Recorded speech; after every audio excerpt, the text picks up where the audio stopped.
Good evening, friends. Once again, welcome to each one of you in this GST refresher course, 6 days series in which we are going to learn basic understanding of GST and some practical case law with the help of case law. And today we have eminent expert CA Virender Chauhan ji as a opener batsman. Sir, welcome to you on this platform. Before starting of the today's session, as we all know, we have shared the entire schedule. Today, first day, we are going to discuss scope of supply, including schedule 1, 2, 3, and day 2, 3 further topics will be discussed. About the speaker, about Virender Chauhan sir, he is a fellow chartered accountant, LLB, and he is a senior partner of AVC and company, chartered accountant, Delhi based. He has an invaluable experience in the field of indirect tax, which is having more than 30 years experience. He has also co-authored books titled as Guide to GST, GST Ready Reckoner, GST Manual, GST Made Simple, GST to Delhi VAT. He has been actively involved in sharing knowledge through delivery of lectures on the subject of many seminars, conferences, at the various level. He has been a special invitee of the Indirect Tax Committee of ICAI in New Delhi for the last many years. So this is a brief about him. So I think he is a best person to start with about the GST. So we will try to cover the topic in next 1.5 hours, I think. Thereafter, if you have any query, participant have any query, then it has been discussed. So straight away, I request Virender sir to take up the opening session. Over to you, sir, for your deliberation. I am obliged, Sumit ji. Sumit Garg ji, आप ना केवल young professionals के मसीहा हैं, उनकी सेवा में लगे हुए हैं, बल्कि आप मानव सेवा में लगे हुए हैं. Thank you. Your horizons, I know, is much wider than only professionals. और जब कभी भी मैं आपसे किसी भी प्रकार से इंटरेक्ट करता हूँ, तो मेरे दिल में ये इच्छा जागृत होती है कि मैं आप जैसा अच्छा इंसान कब बनूंगा.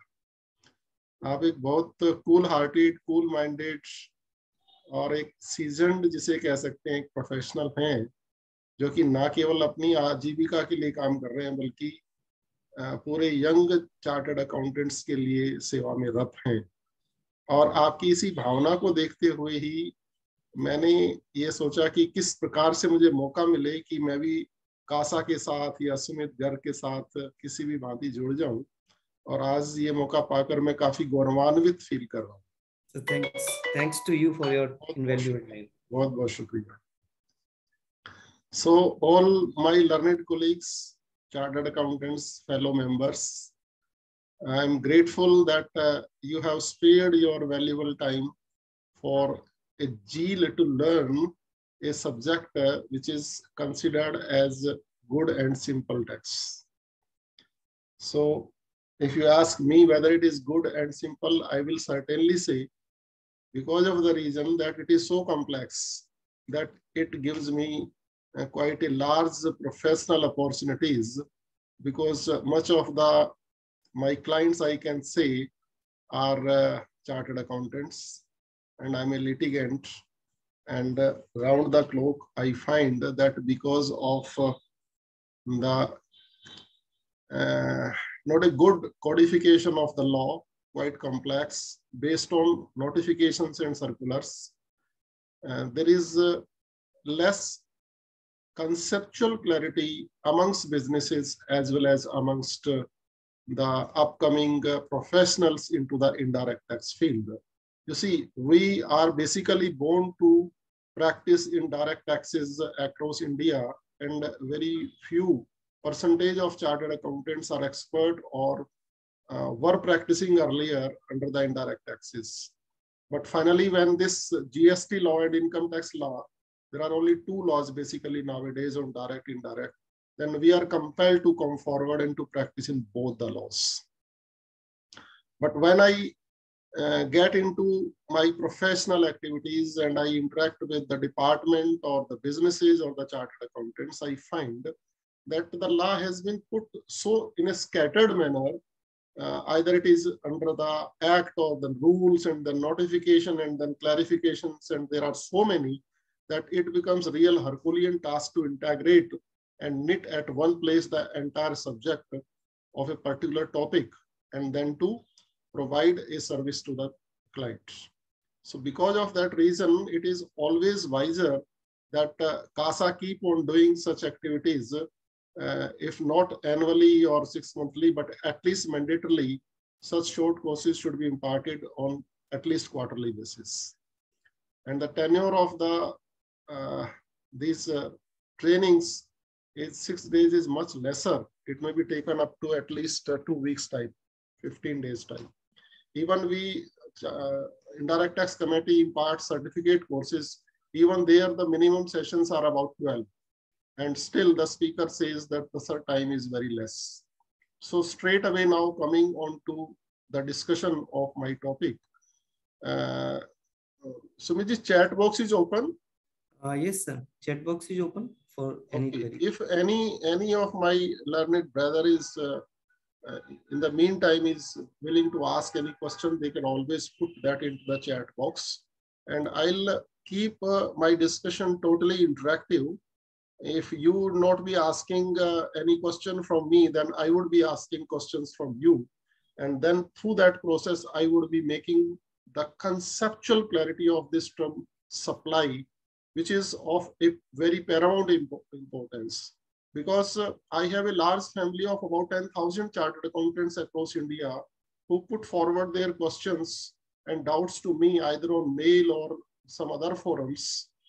And when I reply them, I find that there are so many areas where conceptual clarity is less, and more specifically, whether a particular transaction or activity is a supply or not. This is the biggest fallacy going on till date in spite of completion of 5 years of the GST law.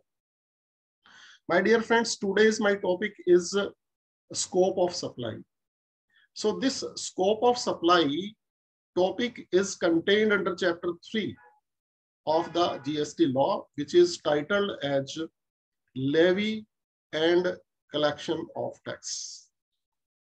So this levy starts from section 7.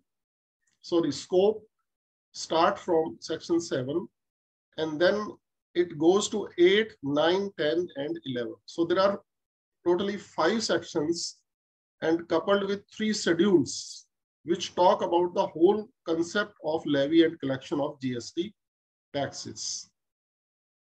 So this scope of section 7 is contained in total 4 subsections. Section 7.1 is comprising 4 clauses. Clause A talks about various kinds of supplies like sale or transfer, exchange, barter, lease, rental, license, disposal. These are the 8 kinds of words have been used, but these words are coupled with the word inclusive. So supply includes these 8 kinds of supplies, whereas since it is inclusive definition, its scope is very wide. Then clause AA, which is recently inserted into the law, talks about the mutuality, which is clubs and association. They are also being covered, that any transaction which is taking place between its members and the club, that would tantamount to be a supply. Then clause B talks about those imports which normally we do for our personal purposes, like I am constructing my house and I want to take the design or interior or architecture of my house, say from Singapore. So if I'm importing that particular service from outside India for a consideration, that becomes a supply. Then clause C talks about all those transactions which takes place between related parties, and those are being contained under Schedule 1. Schedule 1 is having 4 paragraphs. First paragraph talks about transfer transfer of business assets. Paragraph 2 talks of Sumit ji. Yes, sir. And the screen is very much fluctuating. Can it be controlled? Sir, I think ये आपके and पर होगा. अच्छा, इसको मैं फिर ऐसा करता हूँ, पीपीटी शेयर कर लेता हूँ. हाँ, पीपीटी शेयर कर दीजिए और वीडियो ऑफ कर लीजिए अगर फ्लक्चुएट कर रहा है नेट तो. नहीं, नेट फ्लक्चुएट नहीं कर रहा, मतलब स्क्रीन पे जो पिक्चर्स हैं वो बार बार चेंज हो रही है, मतलब कभी किसी की आ रही है, कभी चली जाती है, वो फिर इसलिए आ रही थी, आपने पीपीटी शेयर नहीं करी थी इसलिए. हाँ, मैं पीपीटी शेयर कर लेता हूँ. हाँ, that will be better sir.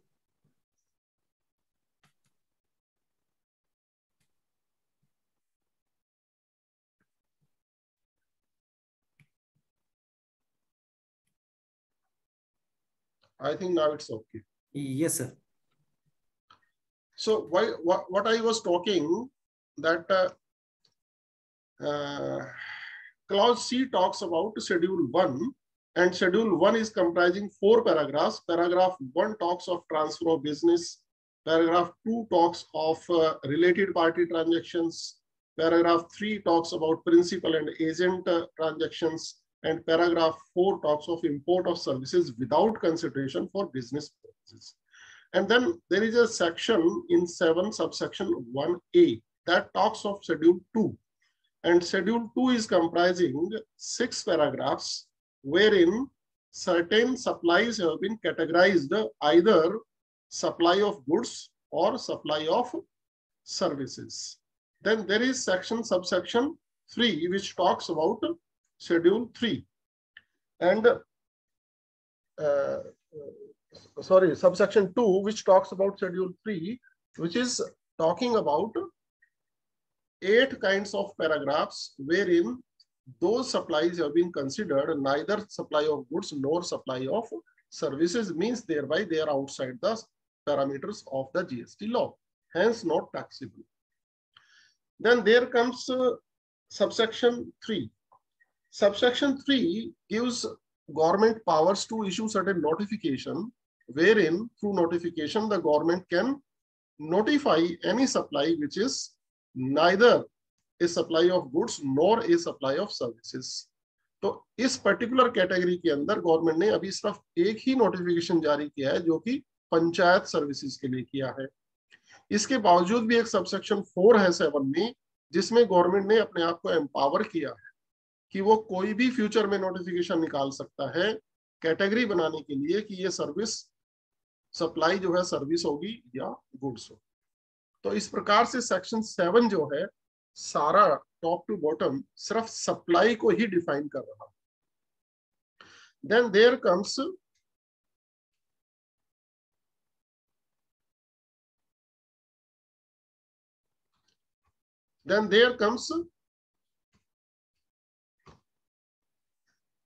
section 8. Section 8 talks about composite and mixed supplies. There are only 2 clauses, clause A and clause B, and that talks about only the concept of what is composite supply and what is mixed supply. Then there comes section 9, which is containing 5 subsections. Subsection 1 talks about levy of tax on supplies. Subsection 2 talks about exclusions from GST of petroleum products. And subsection 3 talks about that normally the supplier pays tax on supplies, but in certain categories of goods and services which are being notified, the recipient will pay the tax. And in case of subsection 4, there are certain case of supplies on which the real estate promoter will pay taxes. And subsection 5 talks about that in certain cases, neither the supplier will pay tax nor the recipient will pay tax, but the e-com operator will pay the tax. Then there comes subsection 10. Subsection 10 talks about the composition scheme, wherein subsection 1 talks about the limit of 1.5 crore and the rates of tax for manufacturers are 2%, restaurants are 5%, and traders are 1%.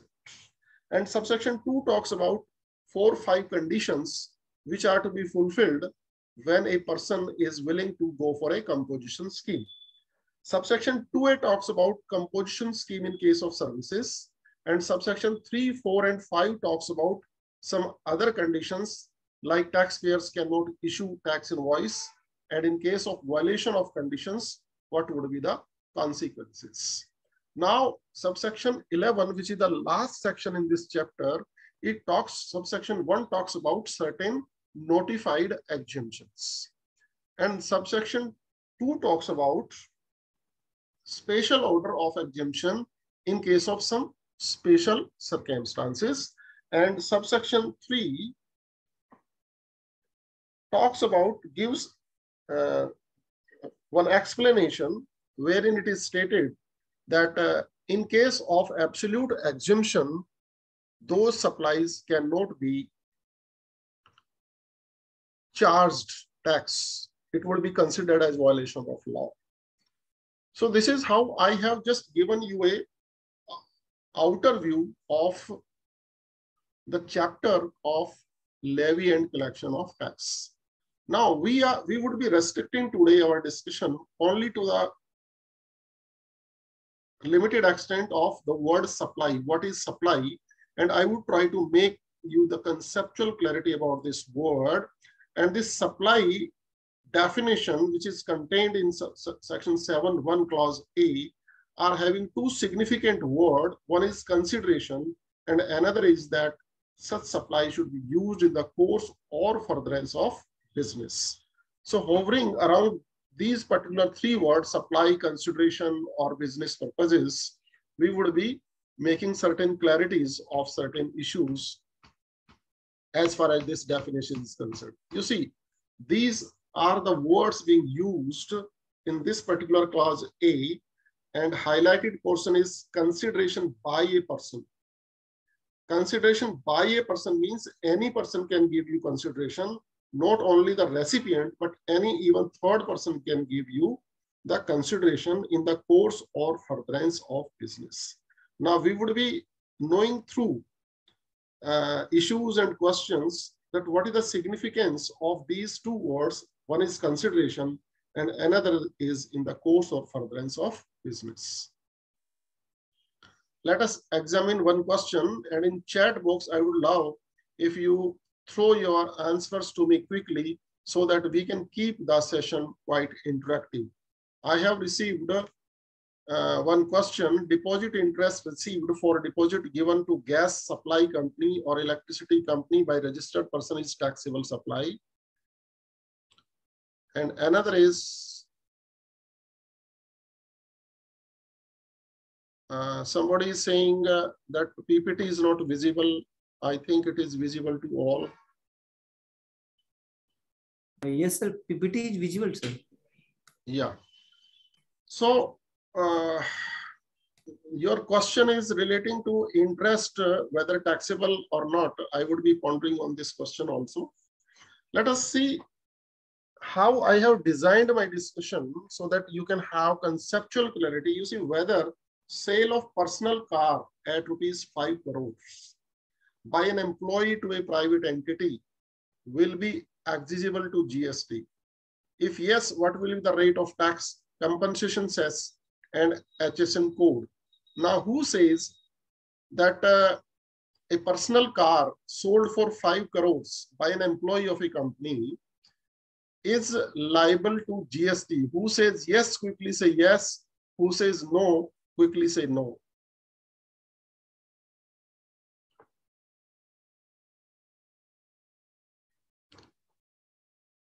Ayush Bankaji saying voice is not clear. Sumit, can you confirm it? Yes, sir, it is clear. I think problem is at their end. Most of the answers are coming no. And I agree with your answer.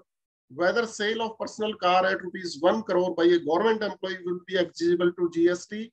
And the answer is sale of personal car by an employee is not the business. So I would be hovering around these two concepts, that whether it is business or whether it is for consideration. So sale of personal car by an employee is not the business of an employee, and the same is not in the nature of trade, commerce, manufacture, profession, vacation, adventure, leisure, or any other similar activity. Therefore, sale of personal car by an employee of a private entity or a government employee would not be treated as supply. My dear friends, I am just going through these examples because of the reason that much of we professionals think that anything what we do is supply, except what is exempt under the law. But this is not the case. Although this definition is quite pervasive, but still there are limitations which we would be talking about in this particular Q&A session. You see the second question thrown to you. Now, most of the people are replying that voice and PPT both are very much clear. Whether GST is payable on prize money received by cricket players if the amount received exceeds the exemption threshold limit. Suppose a cricket player is receiving 2 crores of rupees prize from the sponsors. So whether that particular prize is liable for GST or not in the hands of the player. This is the question. Quickly give your answers. I'll wait only for 10 seconds, not more than that. So since none of you is replying, let me go to the answer quickly. Not taxable. And you see the reason. The prize money is not a consideration for participation in the event. Instead, it is for his exemplary performance in the event, which is not guaranteed at the time of participation in the event. Thus, payment of prize money, which is contingent upon the achievement of the player, is known only at the end of an event and is highly uncertain. Hence, direct and immediate nexus between the activity and consideration is absent. Well, there is no consideration on this particular situation. So many players are playing, and whomsoever has won the series, he is being provided his 2 crores as prize. So because prize money is a consequence of chance, skill and circumstance, and there is no certainty in this regard. Thus, based on the foregoing discussion, it is understood that the prize money received by the cricket players will not constitute a supply. Hence, it is not leviable to tax. Now, I am clarifying all these issues in black and white because tomorrow you can make use of these slides and you can base your answers on the analogy of these questions. My dear friends, you may not hurry up asking any other question except what I am discussing because I would be making a comprehensive coverage. And in Q&A session, the last, if anything would be left, then you may certainly come forward. Somebody has asked Mr. Komal Tyagi whether GST is applicable on incentive and trade discount received in the form of credit notes. So I would be deliberating upon this incentive at a later stage. Question number 3, whether a sugar manufacturing company, this is a very important question, whether a sugar manufacturing company donating oxygen concentrators to hospitals, not as CSR, can be said to be in the course or furtherance of business. Quickly give your answers.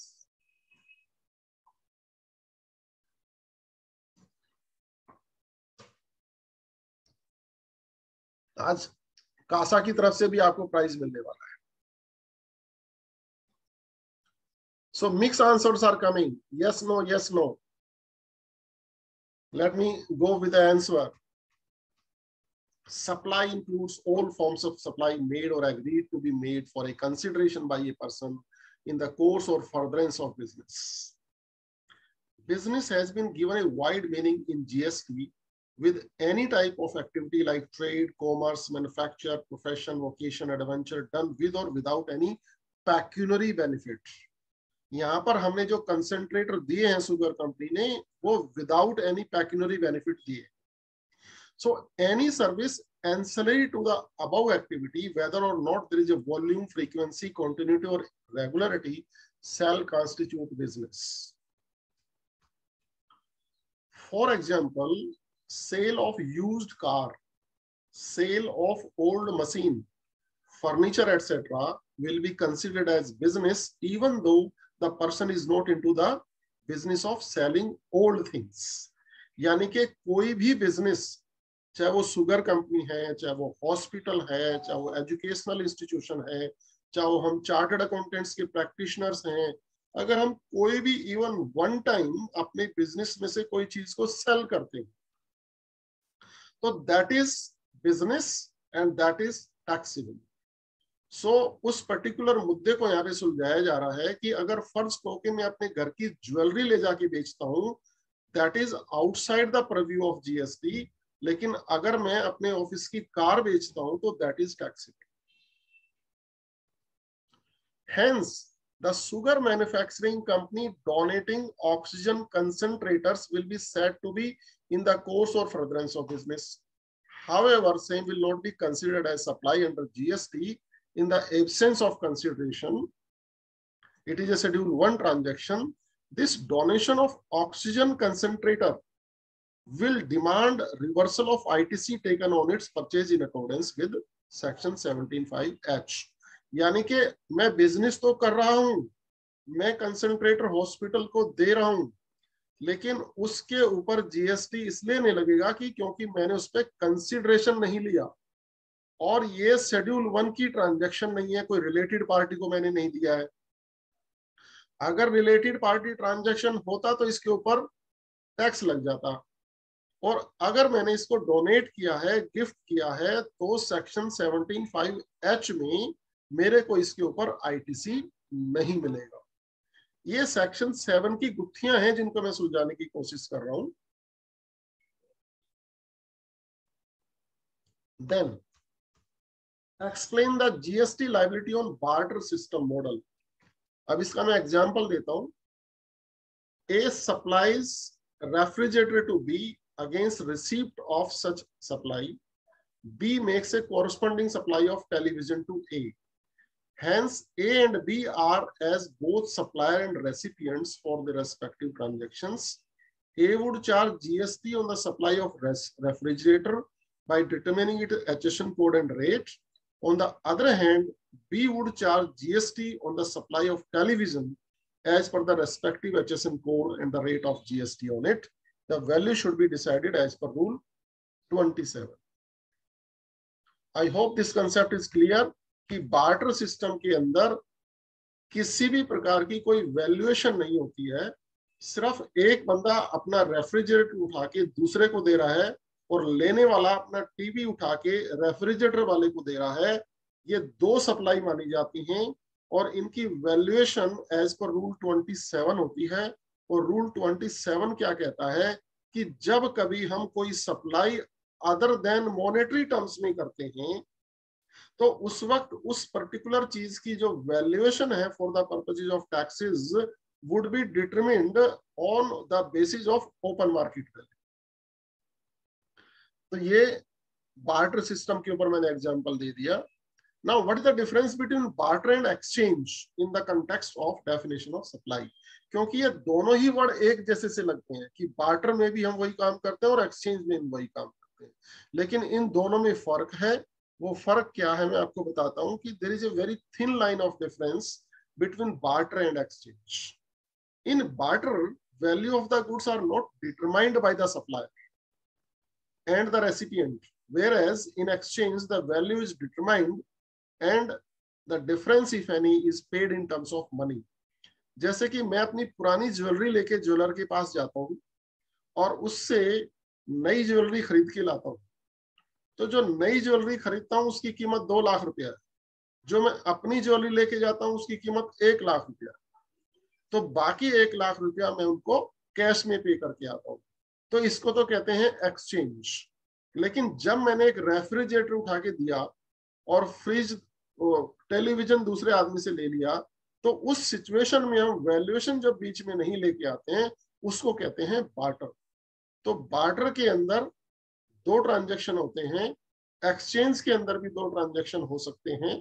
Otherwise वो money से भी settle किया जा सकता है, लेकिन फिर भी 2 ट्रांजैक्शन होते हैं. एक जो ज्वेलरी हमने ले जाके दी अनरजिस्टर्ड पर्सन ने, that may not necessarily be supply, but when we buy the new jewelry, that is always a supply. In question से रिलेटेड अगर आपको कोई डाउट है तो आप पूछें, अन्यथा बाद में आपके Q&A सेशन लिए जाएंगे. Whether supply requires involvement of at least 2 distinct persons or it can also be an act of self supply. ये एक बहुत इंपॉर्टेंट एस्पेक्ट है और काफी चार्टर्ड अकाउंटेंट्स को इस मुद्दे पे क्लैरिटी ना होने की वजह से ये क्वेश्चंस हमारे पास आते रहते हैं कि जब हम एक ब्रांच को ट्रांसफर करते हैं विद इन द स्टेट या आउटसाइड द स्टेट, ये हमारी बहुत प्रकार की लोकेशंस हो सकती हैं. मैं एक मैन्युफैक्चरिंग कंपनी हूं, मेरी फैक्ट्री है, मेरा हेड ऑफिस है, मेरा सेल्स ऑफिस है, मेरा गोडाउन है, मेरी लैबोरेटरी है, मेरा ट्रेनिंग सेंटर है, और ये वेरियस लोकेशंस भी हो सकते हैं, विद इन द स्टेट भी हो सकते हैं और आउटसाइड द स्टेट भी हो सकते हैं. तो उन पर्टिकुलर सिचुएशंस में तो क्या मैं एक स्थान से जब दूसरी स्थान पे किसी चीज को लेके जाता हूं तो क्या वहां पे वो सप्लाई मानी जाएगी या एग्जेम्प्ट होगी. इसलिए इस प्रकार के क्वेश्चंस फ्रेम किए जाते हैं कि whether supply requires involvement of at least 2 distinct persons और it can also be an act of self supply. क्या मतलब सेल्फ को भी सप्लाई हो सकती है और क्या वो टैक्सेबल हो सकती है, और अगर टैक्सेबल हो सकती है तो क्यों हो सकती है.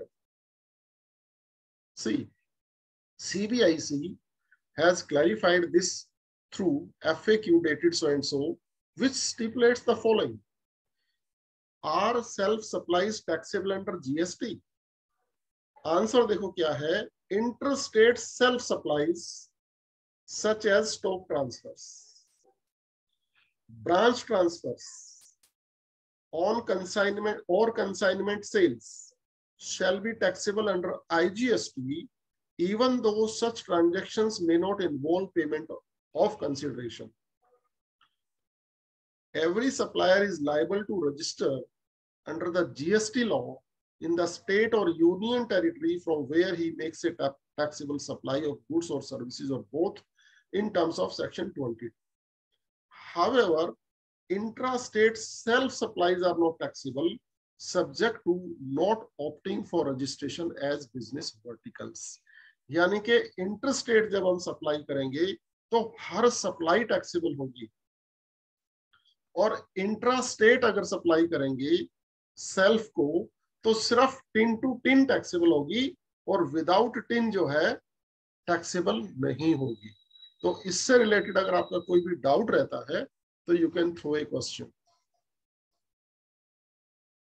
Otherwise we will move to the next question.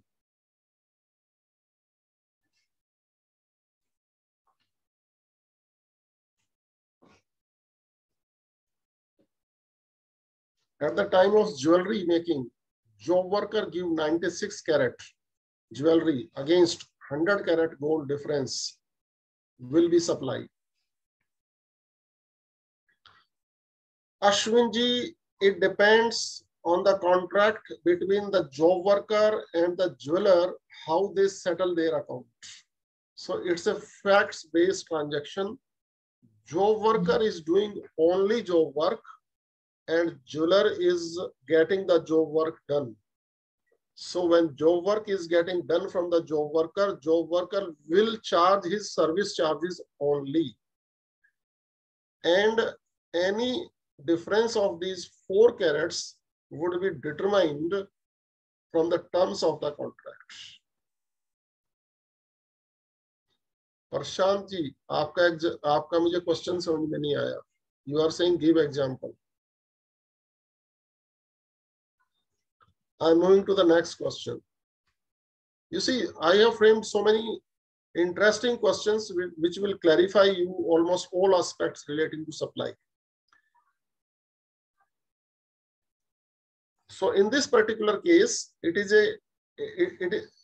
no case of supply of service for consideration, hence not liable to service tax. I think question I have not read first. Whether supply can be unilateral like singing in a park without identifying any specific recipient. However, it may be possible that people who enjoy the singing may give some money to the singer as token of appreciation. It would be the discretion of the singer to accept or reject the money. Let me seek your answers. Park में कोई बंदा गा रहा है, cell of old car के बारे में बात करेंगे sir Ashwin ji. Singing in a park is not a supply. Let me put a question differently. Arijit has come to Gurgaon at some mall in the open and is singing, and people are throwing Paytm payments to him.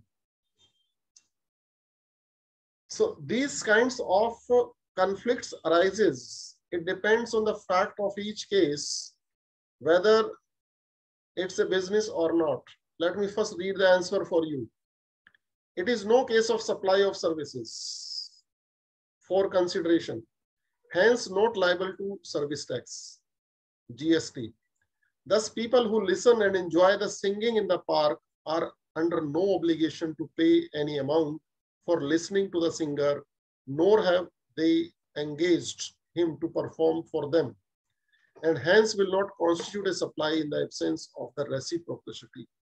Yani ke if a common man is singing a song and people are paying to him voluntarily, that is not a supply. That is not taxable under GST.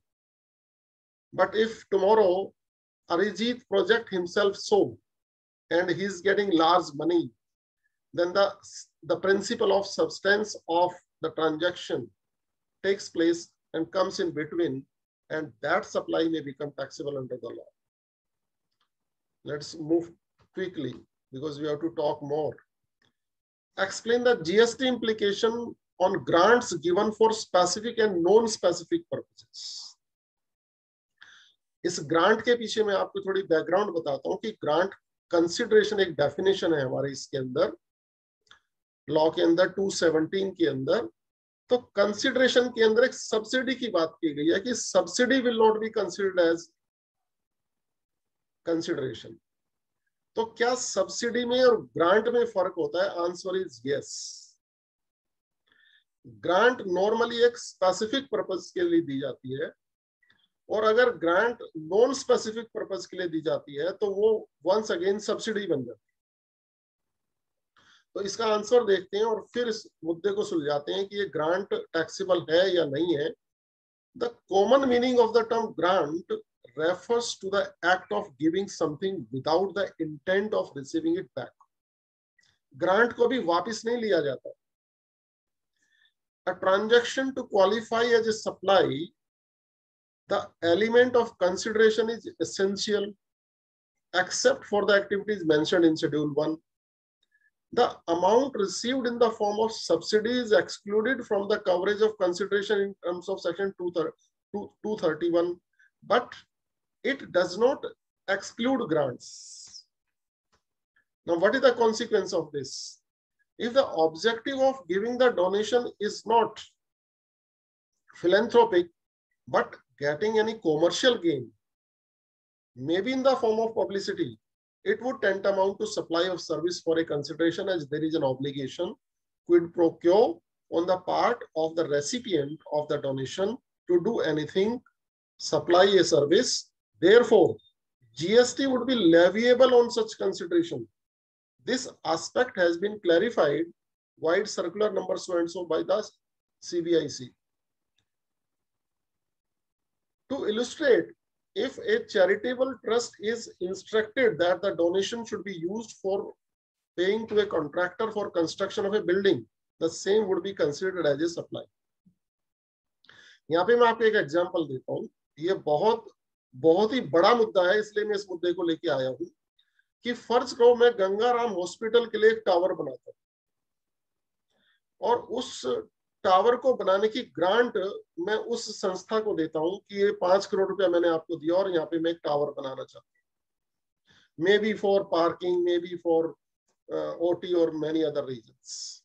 तो उस building को जब मैंने बनवाने के लिए grant दी hospital को, specific मैंने इंस्ट्रक्शन दी कि इससे ये टावर बने, तो मैंने उस बिल्डिंग के बाहर या अंदर हॉल में ये लिखवा दिया कि this building has been constructed but for the grant given by से Virendra Chauhan.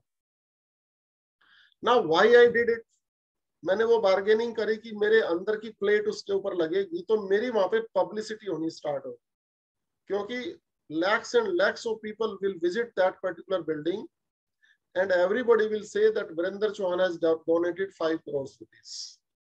So such kinds of grants are taxable. Second paragraph देखिए, if the donation is given to a charitable organization with a direction for use in advancement of education, it would not be considered as a supply and the same is for a general purpose without any specific direction. यानी कि grant के अंदर अगर मान लो देने वाले का कोई पर्पज है, publicity, advertisement etcetera, then that grant is taxable. लेकिन अगर मैंने गुप्त दान दिया है then it is not taxable. ये बहुत बड़ी बड़ी लार्ज ऑर्गेनाइजेशंस के अंदर लिटिगेशन चल रहे हैं, इसलिए इन मुद्दों को मैं आपके सामने लेके आ रहा हूं। अगला क्वेश्चन देखो क्या है, whether services rendered by a club to its members constitute supply and are exigible to GST। ये अभी लेटेस्ट अमेंडमेंट भी हुई है और इस अमेंडमेंट आने का कारण ये है कि रांची क्लब और कलकत्ता क्लब जैसे केसेस जो सुप्रीम कोर्ट लेवल पे एसएससी के फेवर में आ गए कि club is not making any supply to its members, hence not exigible to service tax, उस पर्टिकुलर सिचुएशन को ओवररूल करने के लिए गवर्नमेंट ने क्या किया, a retrospective amendment has been made inserting clause AA to widen the scope of the term supply by including therein activities of supply of goods or services or both between any person to its members and vice versa। इस पे circular भी आया हुआ है department का जो ये कहता है कि क्लब्स की जो सप्लाई है वो टैक्सेबल होगी, और सुप्रीम कोर्ट के ये दो डिसीजन थे कलकत्ता क्लब का और रांची क्लब का, ये दोनों ओवररूल हो गए हैं इस अमेंडमेंट के द्वारा। अगला क्वेश्चन देखो, whether bonus shares or sweat equity shares given to employees fall under the purview of gift under GST, if yes what will be the value of such supply। in fact schedule 1 ये dispute क्यों arise हो रहा है, schedule 1 जो है उसका paragraph 2 बात करता है रिलेटेड पार्टी ट्रांजेक्शंस, और सेक्शन 15 रिलेटेड पार्टी में एम्प्लॉय को भी लेके आता है, एम्प्लॉय एंड एम्प्लॉय रिलेशनशिप्स वो रिलेटेड पार्टी में आते हैं। तो अब अगर मैं एक कंपनी अपने एम्प्लॉयज को बोनस शेयर्स या स्वेट इक्विटी शेयर्स देता हूं तो उस सिचुएशन में उन शेयर्स की वैल्यू 1 करोड़ 2 करोड़ भी हो सकती है, तो क्या वो जो मैंने शेयर्स दिए दैट वो टेंट अमाउंट एज ए गिफ्ट, क्योंकि गिफ्ट जो है काइंड में भी दी जा सकती है और मनी से भी दी जा सकती है, इसलिए ये क्वेश्चन अराइज हुआ है। तो इस क्वेश्चन का आंसर है the definition of both goods and services excludes securities, thus bonus shares and sweat equity shares squarely fall within the ambit of securities, and issue of securities is neither considered as a supply of goods nor supply of services। यानी कि जब securities GST के purview में ही नहीं है, money security के purview में ही नहीं है, तो अगर मैं ये सिक्योरिटीज अपने एम्प्लॉय को देता हूं, it is a financial transaction और it is a transaction in shares, therefore it is not a supply under the GST law. यानी कि हमें अपने क्वेश्चन के रीजन भी पता होने चाहिए कि हम ऐसा क्यों कह रहे हैं, इसलिए मैंने थोड़े एलोबरेटिव आंसर्स आपके लिए बनाए हैं। whether sale and purchase of gift voucher is a taxable supply or a non taxable supply। अब ये गिफ्ट वाउचर होते क्या है, गिफ्ट वाउचर ऐसे होते हैं किसी का बर्थडे है, आप उसे एक हल्दीराम का 2000 रुपए का गिफ्ट दे दो वाउचर, वो हल्दीराम की किसी भी शॉप पे जाकर कोई भी आइटम खरीद के ला सकता है, this is a gift voucher. तो क्या ये गिफ्ट वाउचर टैक्सेबल है या नहीं, इसमें law has been codified in such a way that these gifts voucher if are redeemable immediately then they are taxable immediately. तो इसके ऊपर जो पूरा कंसेप्ट है वाउचर्स के ऊपर वो ये कहता है कि whether trading of money loaded gift vouchers constitute supply, ये क्वेश्चन है. And if yes, then what would be the taxability, as it is difficult or hard to classify them as goods or service. अब ये voucher goods है या service है, nobody knows. अब वो हल्दीराम पे जाके मिठाई खरीदेगा तो गुड्स हो गई, खाना खाएगा तो सर्विस हो गई. तो डे 1 पे तो मुझे नहीं मालूम कि ये गिफ्ट वाउचर क्या है. तो ऐसी सिचुएशन में हम क्या करेंगे, that A voucher is a means for advance payment for consideration for future supply of goods और सर्विसेज. सेक्शन 275 मनी की डेफिनेशन देता है, 2118 वाउचर की डेफिनेशन देता है. और उन दोनों डेफिनेशन को अगर हम पढ़ते हैं, read with subsection 4 of section 12 and subsection 4 of section 13, तो वो ये बात करते हैं कि that they deem the supply of the underlying goods or services for which the voucher has been issued to have taken place on the date of issue of voucher if the supply is identifiable at that point. यानी कि जब मैंने voucher दिया, अगर उस वक्त मैं supply को आइडेंटिफाई कर सकता हूं, सो या उस वाउचर को जब रिडीम किया जाएगा तब मुझे पता लगेगा कि वो वाउचर किस पर्पस के लिए यूज किया गया है.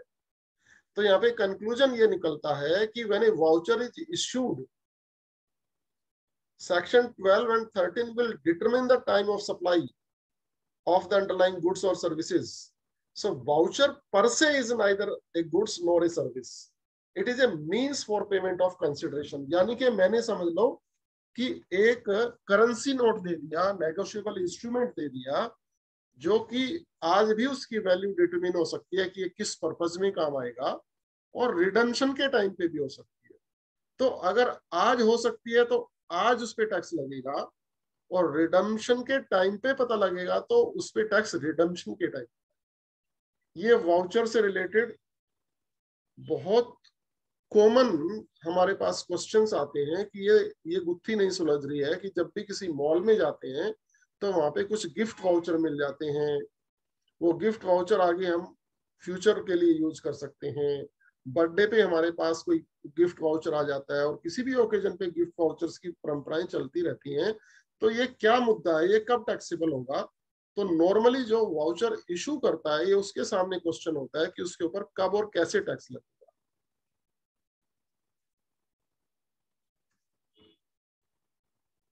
Whether crowdfunding is exigible to GST. Crowd क्या चीज होती है कि मान लो कोई व्यक्ति एक हॉस्पिटल बनाना चाहता है, और वो हॉस्पिटल है, फर्ज करो कि किसी बहुत ही इमरजेंसी रीजन के लिए है, कि फर्ज करो कि आपने कोई कोरोना के लिए हॉस्पिटल बनाना है. अब आपने क्या किया, एक बहुत ही सेंटिमेंटल सी का मैसेज बनाया और उसको व्हाट्सएप पे, फेसबुक पे, ट्विटर पे और पता नहीं कहाँ इंस्टाग्राम पे आपने उसको थ्रो कर दिया. And in that whole process you collected enough amount to construct a hospital. तो उस बंदे ने जो सर्विस प्रोवाइड करी, जिसकी वजह से वो संस्था को पैसा मिला, क्या वो उसके उस पैसे के ऊपर, उसकी सर्विसेज के ऊपर जीएसटी लगेगा?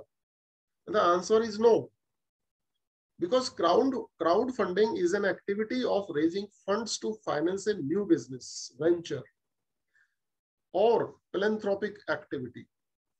The fundraiser exhibits his research, concept, venture idea, etc. to the vast network of people in social media and solicit voluntary contribution for the said goal. Further, the enthusiast who contributes does not acquire any right or interest in the result of the project, which is funded in this manner.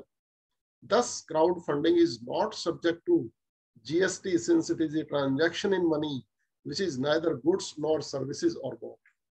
Friends, ये जितने भी question raise किए जा रहे हैं, ये उस situation को मद्देनजर रख के रेज किए जा रहे हैं कि ये इशू किसी ना किसी रूप में डिपार्टमेंट में लिटिगेशन में चल रहे हैं। तो अगर आपके सामने इस प्रकार का कोई भी सिचुएशन आती है तो आप उनको इस आंसर को देख के प्रोटेस्ट कर सकते हैं। Whether sale of transfer of development rights obtained from government when land of a person is acquired by any government authority is considered as supply। यानी कि गवर्नमेंट ने मेरी लैंड एक्वायर कर ली, जैसा कि नॉर्मली नोएडा में ऐसा होता है कि किसानों की लैंड एक्वायर कर ली और उनको बदले में एक प्लॉट दे दिया। अब वो प्लॉट 500 गज का है, किसान के पास इतना पैसा नहीं है कि वो 500 गज के ऊपर एक बिल्डिंग बना, तो वो क्या करता है, अपना टीडीआर जो है, ट्रांसफर ऑफ डेवलपमेंट राइट्स को सेल कर। तो क्या whether that is taxable, because ये भी अपने आप में एक सप्लाई है। तो transfer of development rights represents interest in an immovable property. It is not an immovable property, it's an interest in immovable property. And it is nothing but service as per the GST law. Anything other than goods is service. तो उस चीज को मद्देनजर रखते हुए इसके ऊपर GST की लेवी आती है। देखो क्या इंटरेस्टिंग क्वेश्चन है। A book publisher organizes an online competition and collects charges for the same. Will it constitute supply under GST? जो पब्लिशर बुक छापता है उस सिचुएशन में जो हार्ड बुक्स होती हैं वो एग्जेम्प्ट होती हैं और जो सॉफ्ट बुक्स होती हैं, इलेक्ट्रॉनिक बुक्स होती हैं, वो टैक्सेबल होती हैं। अब मान लो एक पब्लिशर हार्ड कॉपीज बुक्स की बनाता है और वो किसी भी ऑनलाइन सोशल मीडिया के ऊपर एक क्वेश्चन थ्रो करता है कि जो भी इस क्वेश्चन का आंसर देगा या जिसके भी इस क्विज के अंदर 70% मार्क्स होंगे उसको एक बुक मिलेगी। तो क्या वो ऑनलाइन जो कंपटीशन है उसकी जो एनरोलमेंट फीस है, एनरोलमेंट फीस में भी 100 रुपये पर पर्सन, तो जो पब्लिशर ने वो पैसा इकट्ठा किया क्या वो जीएसटी में टैक्सेबल है? And the answer is yes. The term supply has an implicit definition implying that all types of activities or transactions undertaken for a consideration in the course or furtherance of business will amount to supply barring some specified transactions। तो इसका inference जो है ये निकल के आता है। An educational institution, ये क्वेश्चन हमारे पास बार बार आता है। An educational institution registered under Section 11 of the Income Tax Act is providing transport facility to pick and drop the students and charges the students for such transportation. Whether such activity constitutes supply and exigible to GST. I don't know why this conflicts comes so many times when law is very clear on this point that all the prerequisites of supply are present in the instant case. Therefore, the activity of providing the transport facility by the educational institutions to its student is covered within the scope of supply. लेकिन entry number 66 clause A के अंदर notification number 12/2017 के अंदर इस service को exemption already granted है। तो members इस एंट्री तक नहीं जा पाते हैं और वो अपनी एजुकेशनल इंस्टीट्यूशन संस्थाओं को कंफ्लिक्टिंग आंसर्स देते हैं। और at occasion it was found that the schools are charging GST on transport facility and then the conflict arose. So there is no tax on transport facility provided to the students or the staff.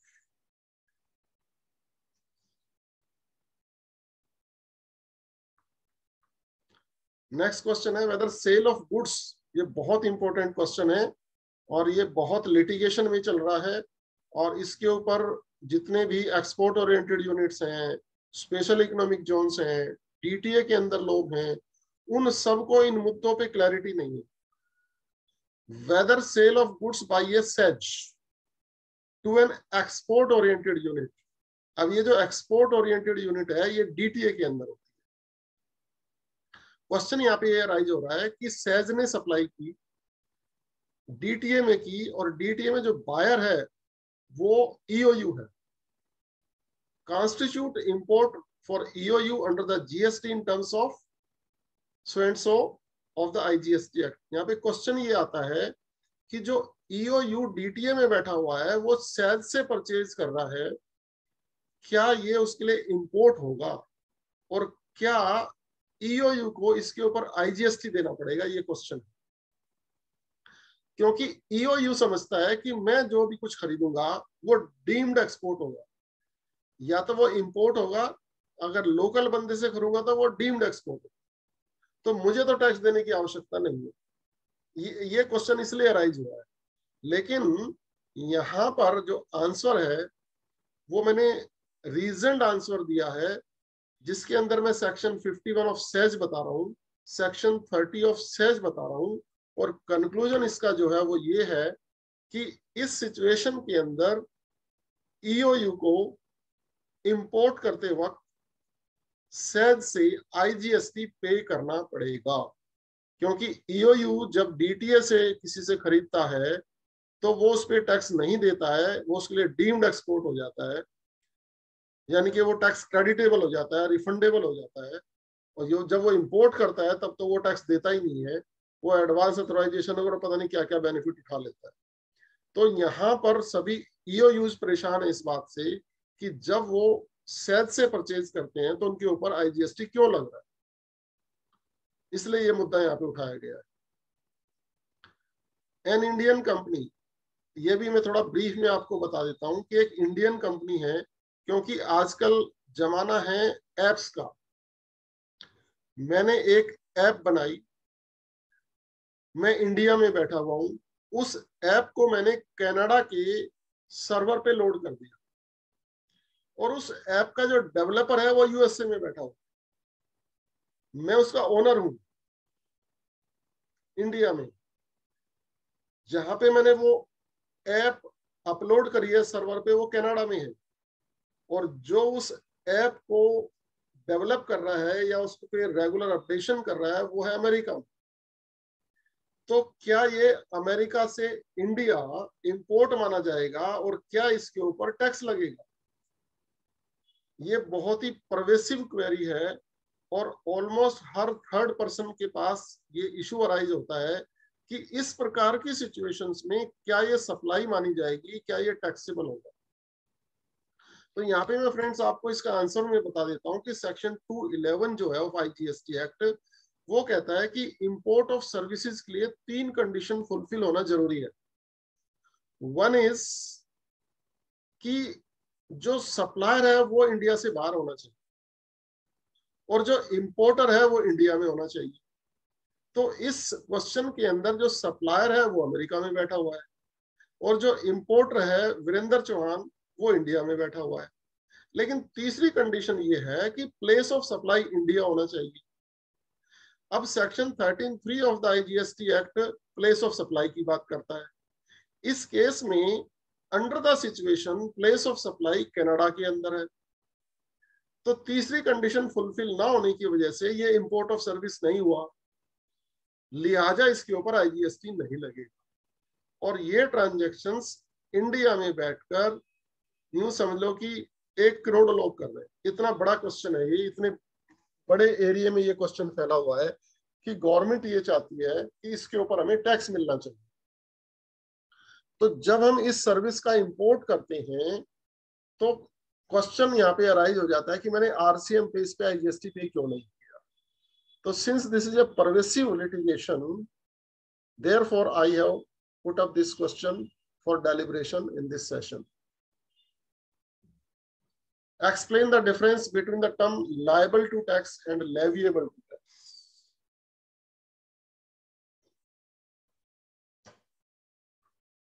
देखो, जो इसका detail answer है वो मैं read out ना करके आपको यहीं इसको समझाता हूं, क्योंकि रीड आउट करने में समय ज्यादा जाया हो रहा है. कोई भी सप्लाई, सेक्शन 9 ये कहता है, is liable to tax unless it is specifically excluded from the purview of GST or it is specifically through a notification issued under section 11 is exempted. Otherwise every supply is taxable if it falls within the definition of section 7. ये तो हो गया liable to tax. Every activity, every transaction of supply of goods or services is liable to tax, except if it is excluded from the purview of GST or if it is excluded as a matter of exemption under section 11. ये तो हो गया liable to tax. और leviable to, sorry, ये तो हो गया leviable to tax. जो मैंने अभी चीज एक्सप्लेन करी है, that is leviable to tax. और liable to tax का मतलब क्या होता है कि ये जो पर्टिकुलर ट्रांजैक्शन हुआ इस पर्टिकुलर गुड्स का या सर्विस का, इस पे टैक्स सप्लायर देगा या इस पे टैक्स रेसिपिएंट देगा या इस पे टैक्स ई कॉम ऑपरेटर देगा, वो होता है लायबल टू टैक्स. तो ये दोनों टर्म्स जो हैं इंटरचेंजेबली हम यूज करते हैं, लेकिन जब हम लिटिगेंट्स एक एक वर्ड का मीनिंग निकालते हैं और कोर्ट में अपीयर होते हैं, तब हम बहुत बारीकी से इन शब्दों का प्रयोग करते हैं कि that this particular item was leviable to tax and so person was liable to pay tax. ये इसमें डिफरेंस होता है. ये विद रीजंस मैंने आंसर लिखे हुए हैं. नेक्स्ट क्वेश्चन देखो, whether GST is applicable at the time of awarding a contract or issuing PO or rent agreement for supply of goods or provision of service. ये question क्यों arise हुआ है? एक छोटा सा एग्जांपल लेते हैं कि जब हम एक रेंट एग्रीमेंट एंटर कर लेते हैं तो क्या वो रेंट एग्रीमेंट इटसेल्फ एक लायबिलिटी हो जाता है या month two month liability arise होती है? मान लो एक टेनेंट ने एक महीने का रेंट दे दिया और अगले महीने से उसने देना बंद कर दिया. Now there is a conflict between the landlord and the tenant. तो क्या डिपार्टमेंट उस रेंट एग्रीमेंट और उस 1 मंथ के रेंट के बेस पे ये कह सकता है that rent is recoverable from the tenant? Answer is no, because rent agreement is only settling the terms of the contract, and thereafter each month there is a separate contract which may tinker the situation and vitiate the rent agreement terms and conditions. मान लो मैंने ये कहा कि आपको ये facility house के अंदर मिलेंगी और हाउस के अंदर मान लो यूपीएस और इन्वर्टर्स की फैसिलिटी नहीं है, बैटरीज नहीं है, पावर बैकअप नहीं है, जो कि रेंट एग्रीमेंट में लिखा हुआ है, तो टेनेंट ने रेंट देना बंद कर दिया. इसी प्रकार से ये हो सकता है कि वहां पे वाटर की फैसिलिटी ठीक ना हो, या नेबरहुड में बहुत शोर होता है, या खिड़कियां टूटी हुई हैं, कोई भी एक रीजन हो सकता है that is not paying the rent. So मैं क्या करूंगा, अच्छा ठीक है भाई आप हर तीसरे महीने रेंट दे दिया. तो although I have to redefine the terms of the rent agreement, but these preamble documents, which is purchase order or rent agreement, etc., they hardly create any liability on the landlord or the supplier of services. Next question. ये answer मैंने बता दिया, इसका reason answer लिखा हुआ है. Whether transfer of furniture by A Limited from its branch, ये day to day के क्वेश्चन जो हमारे पास आते हैं अक्रॉस इंडिया से, इसमें देखो समझने की कोशिश करो कि whether transfer of furniture by A Limited from its branch registered in Delhi to its head office registered in Uttar Pradesh, UP falls the ambit of supply. यानी कि एक ब्रांच से एक हेड ऑफिस के अंदर फर्नीचर जा रहा है, तो क्या ये फर्नीचर टैक्सेबल होगा? अब यहां पर ये भी हो सकता है कि ये एक हॉस्पिटल हो, ये एक एजुकेशनल इंस्टीट्यूशन हो, ये एक चैरिटेबल ऑर्गेनाइजेशन हो, और यहां पर जब ये फर्नीचर एक जगह से दूसरी जगह जाएगा, उस सिचुएशन में आपने ये आंसर देना है कि ये फर्नीचर टैक्सेबल होगा कि नहीं. तो इसका आंसर है कि इन any given situation the furniture would be taxable, चाहे वो ऑर्गेनाइजेशन बिजनेस करती हो या वो हॉस्पिटल हो और चाहे वो एजुकेशनल इंस्टीट्यूशन हो। इसका हमने रीजन आंसर्स इसमें लिखा हुआ है, ये आप देख लें। Next question, whether GST is applicable on movement of machines other than machines, other goods between branches of the same network hospitals if all other services provided by them are exempt। अब hospital जो है उसकी सारी services exempt होती है, लेकिन एक hospital Delhi में है, दूसरा नोएडा में है। यहां से अगर मशीन वहां पे जा रही है तो क्या ये टैक्सेबल होगी? Answer is yes, without fail it is yes.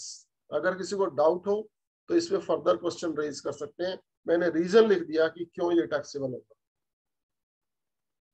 Next question, whether use of logo of ABC bank by ABC securities is a supply, if yes whether the same is exigible to GST. देखो ये जितने भी मैंने बार बार कह रहा हूं question arise हो रहे हैं, ये सब अंडर लिटिगेशन चल रहे हैं। जैसे एचडीएफसी बैंक है, अब एचडीएफसी बैंक एक कंपनी है और एचडीएफसी सिक्योरिटीज अलग company. Now HDFC is a brand और एचडीएफसी ने अपना ये ब्रांड एचडीएफसी सिक्योरिटीज से प्राइवेट लिमिटेड को दे दिया या लिमिटेड को दे दिया। तो एक होल्डिंग कंपनी अपनी सब्सिडरी कंपनी को अपना ब्रांड दे रही है, तो क्या इस पे टैक्स लगेगा? And the answer is yes. उसका रीजन मैंने ये नीचे लिख दिया है। Question next, whether guarantees provided by holding companies for their subsidiaries associates are exigible to tax? Once again the answer is yes।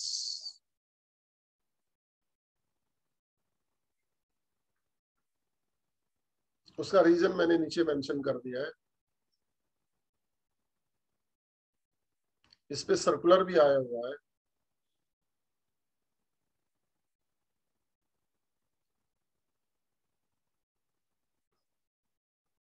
बहुत ही रीजनड आंसर दिया है, आप सभी इसको पढ़ लेंगे जिनको भी डाउट हो। Next question, A registered person is into the business of supplying steel pipes. It is setting up an industrial township of its own under the same GST. Whether the use of steel pipes in its own industrial township will tantamount to supply। यानी कि यहाँ पे situation क्या है कि एक बंदे का स्टील मैन्युफैक्चरिंग का काम है, अब वो एक इंडस्ट्रियल टाउनशिप बनाना चाहता है और उस इंडस्ट्रियल टाउनशिप को वो दो तरह से कर सकता है, अंडर द सेम जीएसटीएन या अंडर अनदर जीएसटी। तो जब वो सेम जीएसटीएन में अपनी ही मैन्युफैक्चरिंग प्रोडक्ट को यूटिलाइज करेगा तो वो सप्लाई नहीं माना जाएगा, लेकिन to that extent of self consumption उसका आईटीसी रिवर्स हो जाएगा। लेकिन अगर वो इंडस्ट्रियल टाउनशिप किसी दूसरे जीएसटीएन पे बना रहा है तो फिर ये सप्लाई माना जाएगा।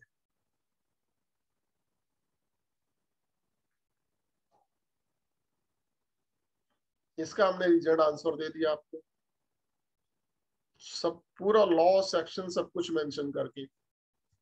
नेक्स्ट क्वेश्चन देखो, whether goods can be send to agent से मिस्टर एक्स विदाउट जीएसटी। मैं अपने एजेंट को गुड्स भेजना चाहता हूं, when actual sales made by principal से Mister Y is chargeable to GST, Mister X issues the invoice for the goods in his own name. मैंने अपने एजेंट को गुड्स भेजी और उन गुड्स के ऊपर एजेंट अपना इनवॉइस बना के आगे बेचता है, जैसे कंसाइनमेंट सेल होती है। तो यहाँ पर एजेंट के मामले में बहुत सारे कॉन्फ्लिक्ट्स हैं। इसमें एक कॉन्फ्लिक्ट है कच्चा आड़तिया और पक्का आड़तिया, और एक कॉन्फ्लिक्ट है कि whether the agent is issuing its own invoice और he is issuing the invoice of the principal. इसलिए ये एजेंट और प्रिंसिपल के रिलेशंस के अंदर बहुत बड़ा कन्फ्लिक्ट है कि हु विल चार्ज टैक्स। तो यहां मैं आपको सीधा मुद्दा क्लियर कर देता हूं कि जो कच्चा आड़तिया होता है वो सिर्फ अपनी सर्विस कमीशन के ऊपर इनवॉइस रेज करता है, और जो पक्का आड़तिया होता है उसमें दो बातें होती हैं। पक्के आड़तिये में यानी कि प्रिंसिपल और एजेंट, जिनको हम पक्का आड़तिया कहते हैं, हिंदी में पक्का आड़तिया कहते हैं, इंग्लिश में प्रिंसिपल और एजेंट कहते हैं। उस सिचुएशन के अंदर अगर एजेंट बिल रेज करता है तो प्रिंसिपल एजेंट के ऊपर बिल रेज करेगा और एजेंट आगे कस्टमर के ऊपर रेज करेगा। लेकिन अगर एजेंट प्रिंसिपल का ही बिल इशू करता है तो फिर प्रिंसिपल और एजेंट के बीच में जो सप्लाई होगी उसका बिल नहीं कटेगा। ये चीज सीबीआईसी ने सर्कुलर 57 में क्लैरिफाई की थी। तो जिस किसी के सामने भी प्रिंसिपल, एजेंट, पक्का और कच्चा आड़तिया से रिलेटेड इशू आ जाए वो इस सर्कुलर को पढ़ो, आपको पूरी क्लैरिटी हो जाएगी। और शेड्यूल 1 के अंदर भी एजेंट प्रिंसिपल वाले सिर्फ वही ट्रांजैक्शन कवर होते हैं जिनमें कि एजेंट अपना इंडिपेंडेंट बिल, अपना बिल रेज करता है।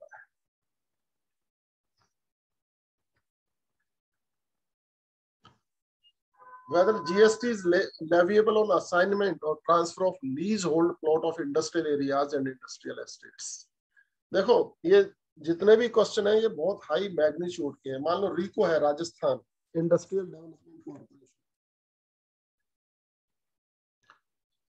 वो अपने इंडस्ट्रियल एरिया में किसी भी इंडस्ट्रियलिस्ट को एक 5 एकड़ का प्लॉट देता है एंड से फॉर 5 करोड़,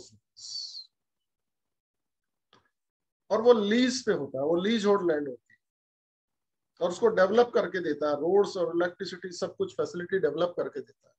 लेकिन एक्चुअल प्राइस उस प्लॉट की मे बी 50 करोड़, क्योंकि रिको ये चाहता है कि अच्छे इंडस्ट्रियलिस्ट मेरे एरिया में आके यहाँ पे इंडस्ट्री लगाएं और मेरी स्टेट को टैक्स मिले।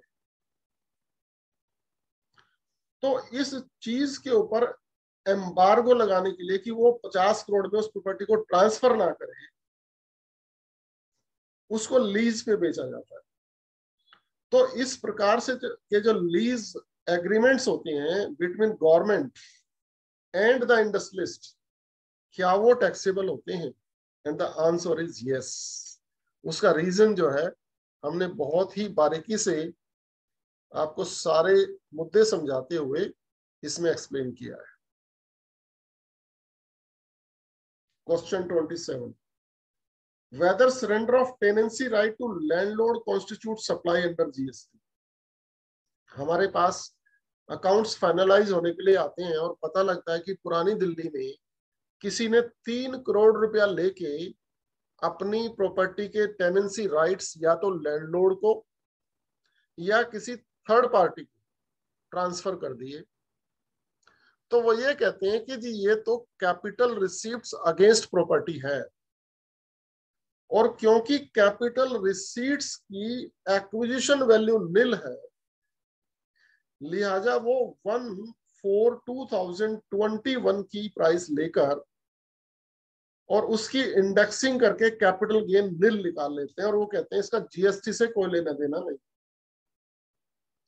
लेकिन इस मुद्दे के ऊपर डिपार्टमेंट ऑफ जीएसटी बहुत विजिलेंट है और इसके ऊपर जीएसटी लगेगा। उसके हमने रीजन सहित इसमें आंसर आपको मेंशन किया है। देखो 3 पेज में आपको आंसर आ रहा है, 4 पेज के। Question 28, whether GST is leviable on leasing cum sale of property by a registered person to another registered person if the property is held within state industrial corporation। अब ये उसी में आगे चल के क्वेश्चन बन रहा है कि अभी तो गवर्नमेंट रिको ने मेरे को प्लॉट दिया था, अब मैं उस प्लॉट को आगे किसी को दे रहा हूं। So when leasing transaction is going forward as a leasing transaction, then also it is liable for GST। चाहे भले ही उस पर स्टैंप ड्यूटी लगी हो, फिर भी वो जीएसटी के परव्यू में टैक्सेबल होता है। इस मुद्दे पे बहुत लिटिगेशंस चल रहे हैं। गैनन डंकरले का केस मुंबई में काफी प्रोमिनेंट है इस मुद्दे पे।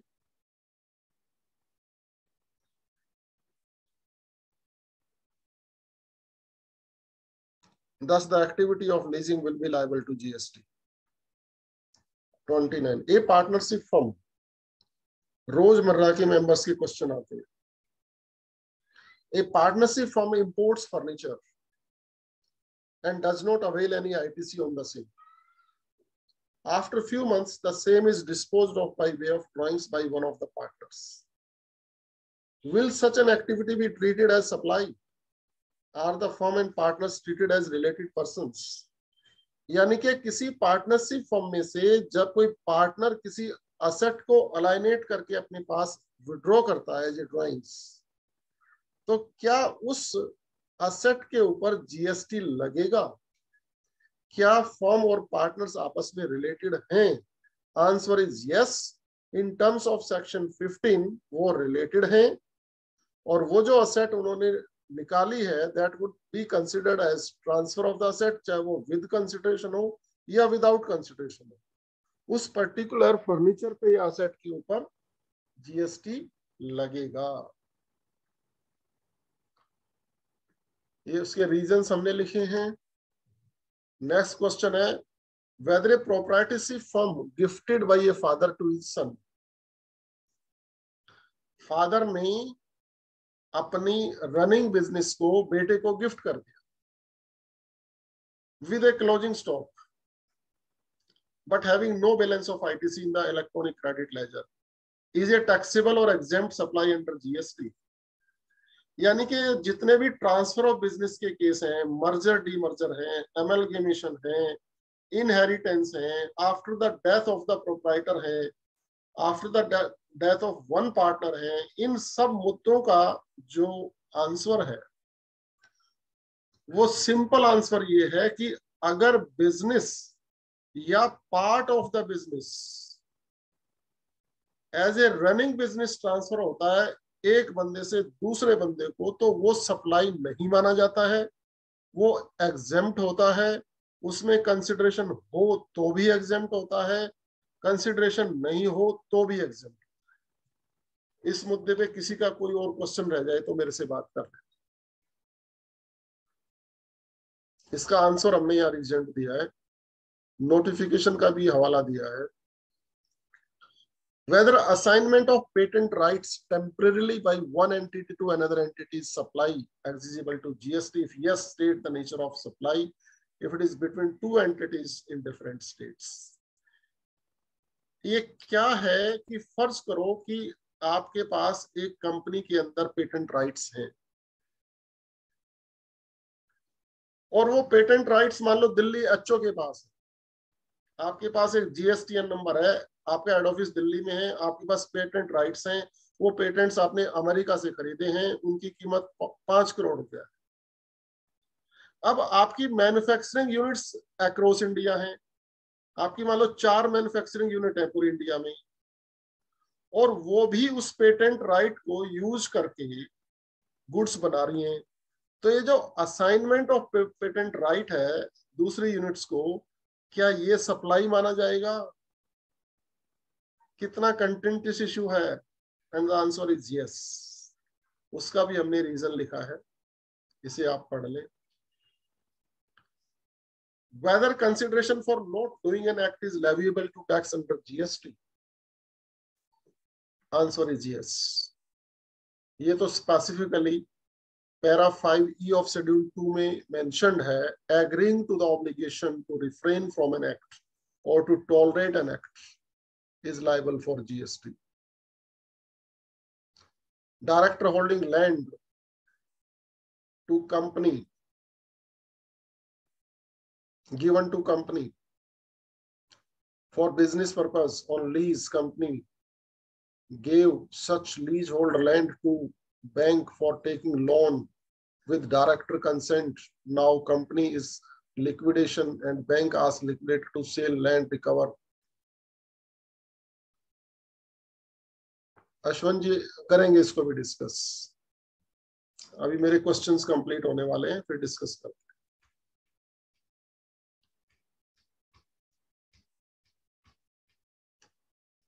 Supplier buys machinery in his own name and installs it at the client's place and takes monthly usage charges which is fluctuating every month.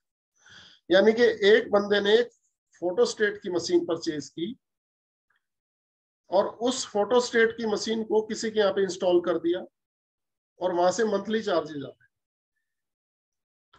और इस कंडीशन पे उस मशीन को लगाया गया कि 3 साल के बाद ये मशीन आपकी हो जाएगी फ्री ऑफ कॉस्ट। तो क्या ये जो मंथली चार्जेज हैं ये तो टैक्सेबल होंगे ही होंगी? क्या वो 3 साल के बाद जो मशीन हमने बायर के पास बोल दिया कि फ्री में आपकी हो जाएगी, तो क्या उस मशीन के ऊपर टैक्स लगेगा? And the answer is yes. यहाँ पे सेक्शन 18(6) अप्लाई हो जाएगा और 18(6) के तहत जो है, जो भी उसकी रेजिडुअल वैल्यू आएगी 5% पर क्वार्टर के हिसाब से लेस करने के बाद, उसके ऊपर टैक्स लग जाएगा। ये क्वेश्चन बहुत रिपीटेडली आता है। 34, an asset purchased in VAT regime on which ITC was not taken is sold in GST regime, whether such sale is a supply and liable to GST? Answer is yes. यानी कि GST को ये पता नहीं है कि आपने कब खरीदी, वैट में खरीदी या जीएसटी में खरीदी, पैसे दे के खरीदी या पैसे फ्री में खरीदी। जब आप कोई भी चीज सप्लाई कर रहे हैं तो उस पर टैक्स लगे। यहां पर जो चीज आपने वैट रिजीम में परचेज की है उसके ऊपर सेक्शन 18 सब सेक्शन 6 अप्लाई नहीं होगा। आप जिस भी भाव में उसको बेचोगे वही भाव माना जाएगा जीएसटी में और उसी पे आपको टैक्स देना पड़ेगा। लेकिन जब 18(6) सेक्शन अप्लाई हो जाता है, उस सिचुएशन के अंदर जो आपकी ट्रांजैक्शन वैल्यू सेल की है और जो रेजिडुअल वैल्यू है उसमें विच एवर इज हायर माना जाता है आपकी वैल्यूएशन उस ट्रांजैक्शन। लेकिन वैट वाली जो रिजीम की परचेज है उस पे 18(6) अप्लाई नहीं होगा। ये इसका आंसर आ गया आपके लिए। आंसर मैंने पूरे एग्जॉस्टिव दिए ताकि वो आपके काम आ जाए। State the GST implication in case of sale of an asset where there is neither profit nor loss. एक बंदा कहता है जी मैं तो जितने की चीज खरीदी उतने की बेच दी। कोई बात नहीं, जब आपने परचेज की उस पे आप आईटीसी ले लो, जब आपने बेच दी तो उस पे टैक्स दे दो। ये सिचुएशन क्यों अराइज हुई? क्योंकि फर्ज करो कि मैं किसी को टारगेट इंसेंटिव में कार देता हूँ, तो मैं क्या कर सकता हूं कि कार मैंने खरीदी और कार मैंने बेच दी। गोल्ड कॉइन्स मैंने खरीदे, गोल्ड कॉइन्स मैंने आगे दे दिए, तो मैं एक तरफ परचेज दिखाऊंगा, एक तरफ सेल दिखाऊंगा। तो उस सिचुएशन में नॉर्मली इस प्रकार के क्वेश्चन अराइज होते हैं कि जितने भी गिफ्ट आइटम्स हैं, चाहे वो रेफ्रिजरेटर हो, चाहे वो एयर मतलब कुछ भी हो, एनीथिंग जो कि नॉर्मली सेल्स प्रमोशन के लिए यूज किए जाते हैं, तो वहां पर कुछ कंपनियां ये टेक्नोलॉजी अडॉप्ट करती हैं कि they by certain things and they gave them free to the dealers, but in GSTR1 they demonstrate that to be a sale. तो जो परचेज हुई और जो सेल हुई वो इक्वल अमाउंट की होती है, तो उधर आईटीसी क्लेम किया और उधर उनको सेल दिखा दिया, तो इसमें भी जीएसटी डिपार्टमेंट को कोई एतराज नहीं है। Question 36, whether GST is leviable on sale of old capital goods as such against consideration when ITC is not availed? Once again वो उसी प्रकार का क्वेश्चन रिपीट हो रहा है कि मेरे पास ओल्ड कैपिटल गुड्स हैं, वैट रिजीम की भी हो सकती हैं, जीएसटी रिजीम की भी हो सकती हैं, उनको जब मैं बेचता हूं तो वैट के केस में 18(6) अप्लाई नहीं होगा, अदरवाइज 18(6) अप्लाई होगा। Whether GST is leviable on sale of goods repossessed from the defaulting borrower who is registered under GST, if yes, determine the value of such supply.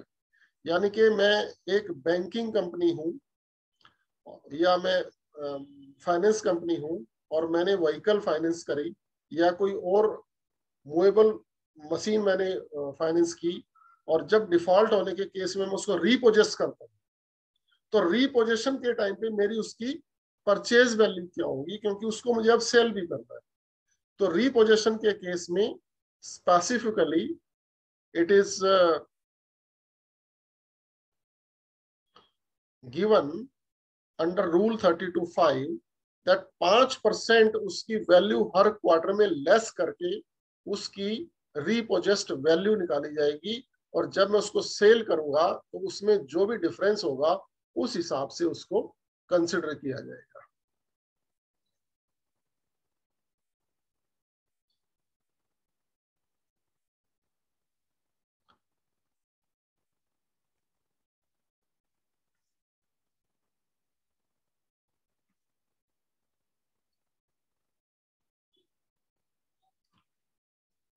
कुछ एक member की request आ रही है, थोड़ा slow चले तो better है।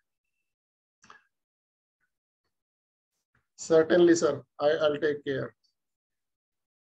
Question: whether compensation or incentive received in terms of employment contract by new employee from the new firm to pay the old firm in lieu of notice period at the time of resignation constitutes supply and is eligible to GST.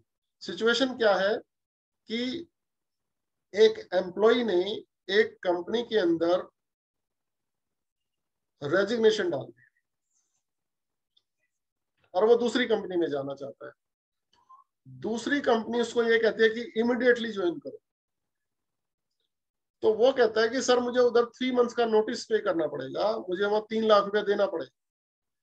तो नई company कहती है कि 3 लाख रुपए हम आपको देंगे, तो वो नई कंपनी से 3 लाख देता है और पुरानी कंपनी को दे देता है और इंस्टेंटली जॉब छोड़ के और नई कंपनी में चला जाता है। मुद्दा ये आता है कि ये जो 3 लाख रुपया उस कंपनी ने उसको दिया, तो क्या ये 3 लाख रुपया जीएसटी में टैक्सेबल है? Answer is no, because this compensation or incentive which is transacted between the employer and employee are within the employment contract. इसलिए ये शेड्यूल 3 में फॉल करेगा, पैरा 1 में फॉल करेगा और इस पे जीएसटी नहीं लगेगा। Now I am almost coming to the end of my questions.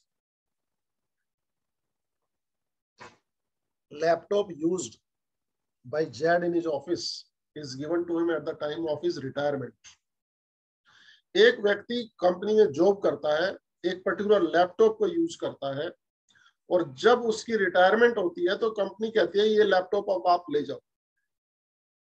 तो क्वेश्चन ये आता है कि क्या वो लैपटॉप टैक्सेबल होगी कंपनी के हैंड में? द आंसर इज यस, लेकिन अगर उस लैपटॉप की वैल्यू 50,000 से कम होगी तो फिर वो शेड्यूल 2 के पैराग्राफ 2 में फॉल कर जाएगी और एग्जेम्प्ट हो जाएगी।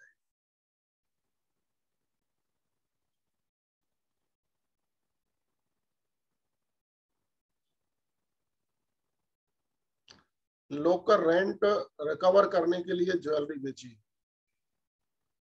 बताते हैं सर। एक क्वेश्चन लास्ट और ले लेते हैं, अभी Q&A सेशन सर आपका स्टार्ट होगा। सप्लाई ऑफ लैपटॉप, ये इसका आंसर हो गया। Last question, outstanding amount payable to employees, यानी कि एक एम्प्लॉय जब नौकरी छोड़ के जाता है तो 2 सिचुएशन हो सकती हैं। मुझे एम्प्लॉय से पैसा लेना है, उसके इंटरेस्ट में पैसा पड़ा है, मुझे एम्प्लॉय को पैसा देना है, तो क्या ये लेना और देना अगर मैं राइट ऑफ करता हूं, किसी का लेना हो सकता है किसी का देना हो सकता है, तो मैं अपनी बुक्स में अगर इसको राइट ऑफ करता हूं तो क्या इस पे जीएसटी लगेगा? आंसर इज नो, क्योंकि दोनों ही सिचुएशन में ये एक्शनेबल क्लेम है।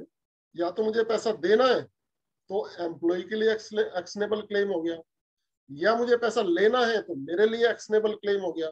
तो एक्शनेबल क्लेम जो है वो शेड्यूल 3 में फॉलो करते हैं, except betting and gambling, therefore it is outside the preview of GST.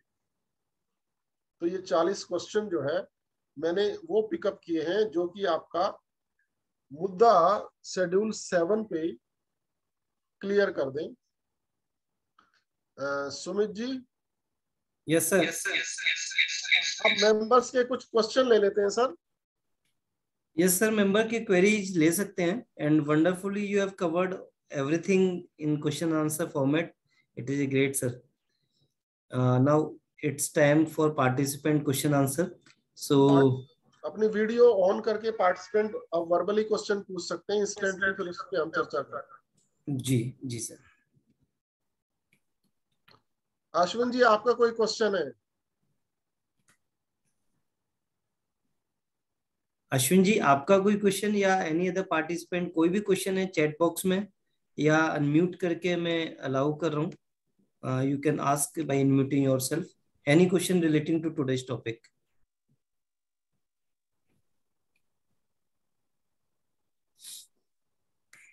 कुछ चैट बॉक्स में क्वेश्चन आए थे, मैंने वो कभी पोस्टपोन किए थे कि members can ask them directly and they can we can interact with the facts of those questions. Sir last में अश्विन जी का जो क्वेश्चन है, bank sold gold and jewellery silver jewelry in auction due to the non-payment. Any person who is engaged in business, now bank is running a business and while they sell anything, चाहे वो furniture बेचें, चाहे jewellery बेचें, चाहे car बेचें, whatever they sell, ठीक है, तो वो टैक्सेबल है। कोमल त्यागी जी पूछ रहे हैं whether GST is applicable on incentive and trade discount related to received in form of the credit note. या ये क्वेश्चन चैट बॉक्स में आया था, इस पे मैं अपनी प्रतिक्रिया देता हूँ। यस कि जो इंसेंटिव होते हैं या जो डिस्काउंट्स होते हैं वो विभिन्न प्रकार के होते हैं। टारगेट डिस्काउंट और रिजेक्शन डिस्काउंट्स, जैसे क्वालिटी में कोई प्रोडक्ट ठीक नहीं हुआ तो उसका डिस्काउंट दे दिया जाता है। इसके अलावा परचेज और सेलर में सेल रिटर्न्स होती हैं।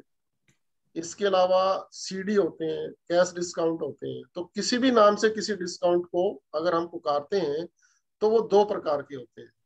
वन इज कि जो कि पहले से सेटल्ड हो, कि जब आपकी 1 करोड़ की सेल हो जाएगी तो मैं आपको 2% डिस्काउंट दूंगा।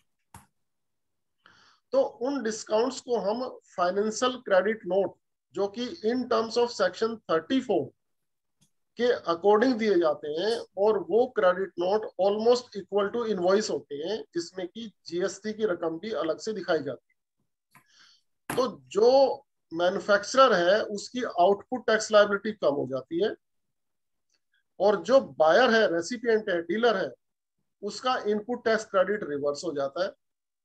तो इनको हम क्रेडिट नोट्स बोलते हैं। दूसरे वो इंसेंटिव होते हैं जो पहले से डिसाइडेड नहीं होते हैं, जैसे सीडी है या कोई रिजेक्शन डिस्काउंट है या कोई भी रीजन से हम और अपने डीलर को खुश करना चाहते हैं। तो वहां पर क्योंकि टर्म्स पहले से सेटल्ड नहीं है, इसलिए वहां पे फाइनेंशियल क्रेडिट नोट दिए जाते हैं।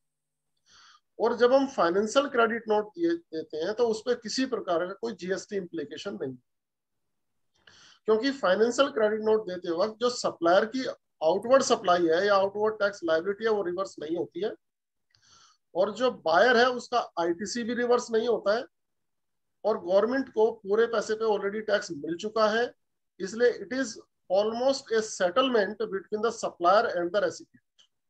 Therefore such financial credit notes are not having any implication of GST, neither in the hands of the supplier nor in the hands of the buyer. Sir, one more query from Ashwin ji. Should I read, sir? Yes, sir. Yes, sir. He is saying, director holding land given to the company for business purpose on lease. Company gives such a leasehold land to bank for taking loan with director consent. Now company is in liquidation and bank ask liquidator to sell such land and recover money. Is it taxable supply? देखो, जो indirect tax है, कभी से भी cell हो, पहले जो sale tax हुआ करता था, सर्विस टैक्स हो, एक्साइज हो, जीएसटी हो, this is nothing but law of contract. और लॉ ऑफ कॉन्ट्रैक्ट में दो पार्टियों का होना जरूरी है। तो जब कभी हम इस प्रकार का क्वेश्चन पूछते हैं कि हमने एक लैंड दी, फिर वो लैंड बैंक में गई, फिर बैंक ने उसको बेचा, तो इस प्रकार की क्वेरीज का समाधान क्या होता है कि at each point of time you segregate the transaction from the totality of the transaction. यानी कि डे 1 पे आप ये कंप्यूट करें कि क्या whether this property was leviable to any tax. तो जब आपने अपनी लैंड को बैंक के अंदर एज ए कोलेटरल सिक्योरिटी रखा, तो वो मान लो आज से 10 साल पहले आपने किया, उस दिन क्या लेवी थी, उस दिन क्या लायबिलिटी आपके ऊपर थी, आपने सिर्फ पहले ये सोचा, तो उस वक्त कोई लायबिलिटी आपकी टैक्स की उस पर नहीं थी. तो therefore the initial transaction was not leviable to tax. Now over a period of time nothing happened. So when nothing happened, so there is no liability of any tax. Now at the conclusion of the liquidation of the company, now the banker with whom this property is subject to collateral security, they are selling this property. So once again there is no levy of GST or any other indirect tax. मतलब कहीं पे भी जब तीन बंदे involve हो या 3 dates involve हो एक ट्रांजेक्शन में, तो उनको कट कर दो आप और एक पर्टिकुलर ट्रांजैक्शन पे लॉ ऑफ कॉन्ट्रैक्ट अप्लाई करो कि किसने किसको सर्विस प्रोवाइड करी. ठीक है, तो वहां जब आप बैंक गारंटी देते और अपनी लैंड को वहां पे वो करते हैं, तो लैंड का उससे कोई लेना देना नहीं है, but as a guarantor you can be called upon कि आपने गारंटी दी है, तो इनडायरेक्टली आपने कंपनी को सर्विस प्रोवाइड करी है, तो उस पर कंपनी रिवर्स चार्ज में टैक्स पे करेगी. इस प्रकार के मुद्दे अराइज हो सकते हैं.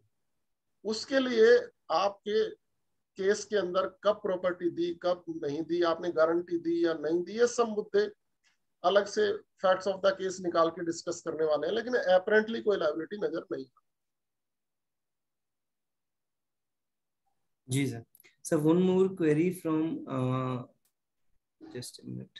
अश्विन जी की क्वेश्चन है डिपॉजिट इंटरेस्ट. क्वेरी है आयुष पंका जी का. हाँ जी. In case of distributor they receive different credit note in form of incentive schemes, price drop, etc. Yeah. Sometimes it seems they are taxable. Sometimes companies are issuing non-taxable credit notes. हाँ, देखो credit notes के मुद्दे पे ज्यादातर क्या होता है कि जो मैन्युफैक्चरर होता है वो अपने डीलर्स को या कस्टमर्स को क्रेडिट नोट पास करता है, और जो प्री डिसाइडेड डिस्काउंट्स होते हैं उसमें वो क्रेडिट नोट जारी करेगा. उसमें जीएसटी का अमाउंट इन्वॉल्व होगा, आपको अपना आईटीसी रिवर्स करना पड़ेगा. लेकिन ज्यादातर जो एडहोक डिस्काउंट्स दिए जाते हैं उनको हम फाइनेंशियल क्रेडिट नोट बोलते हैं. उसमें जीएसटी की कोई इन्वॉल्वमेंट नहीं.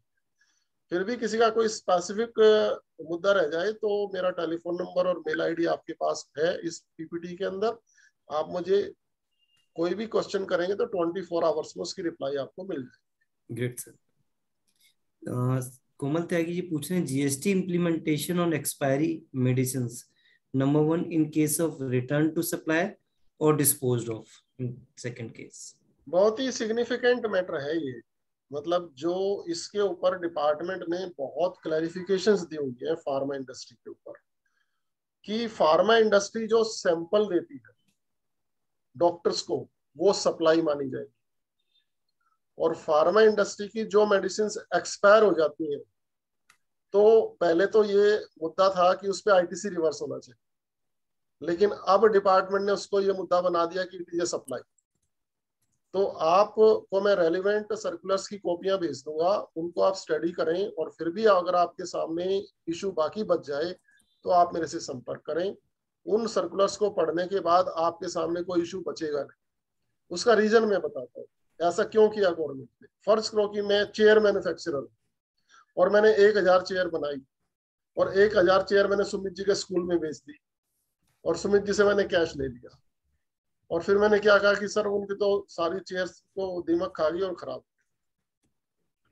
तो अब गवर्नमेंट के पास ये मुद्दा है कि मेरा इनवर्ड सप्लाई जो है उस पर आईटीसी नहीं मिलेगा as far as other than pharma is concern. लेकिन फार्मा में क्या होता है, लागत होती नहीं है. 10 पैसे की मैन्युफैक्चरिंग कॉस्ट में 100 रुपए की दवाई बिकती है जी. और पेटेंट बहुत पुराने लिए होते हैं इन लोगों ने, 100 साल पुराने, तो उसकी भी कोई कॉस्टिंग नहीं रह जाती है. तो वहां आईटीसी रिवर्स करने की बात गवर्नमेंट नहीं कर रही है. वहां ये कह रही है कि अगर आपकी दवाइयां एक्सपायर होती हैं या आप डॉक्टर्स को देते हो, तो जो भी उसकी ओपन मार्केट वैल्यू है उस पर हमें टैक्स है। तो एक बहुत बड़ा लॉस है industry.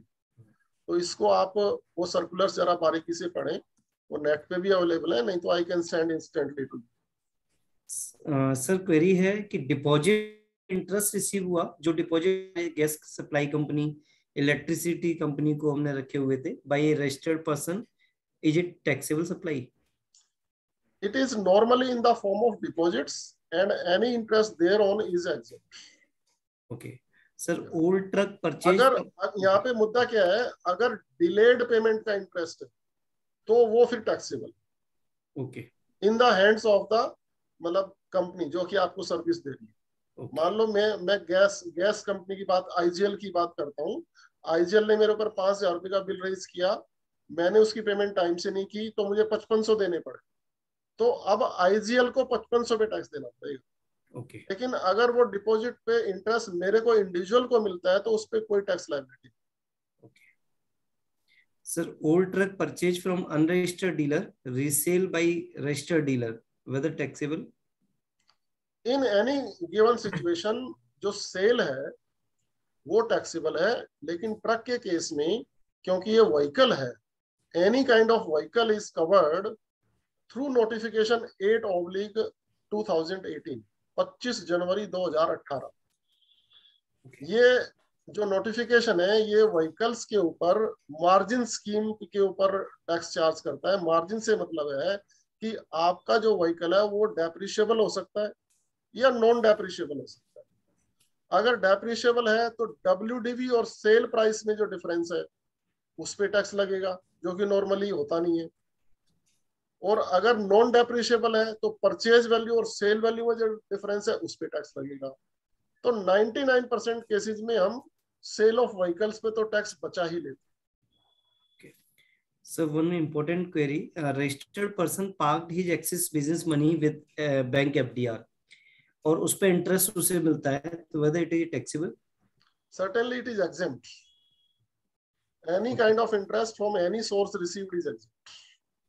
There may be, Sumit ji, there may be different situation in income tax and GST. Right, sir. Right. In income tax, certain interest received were considered as business income, but that interest is exempt under GST.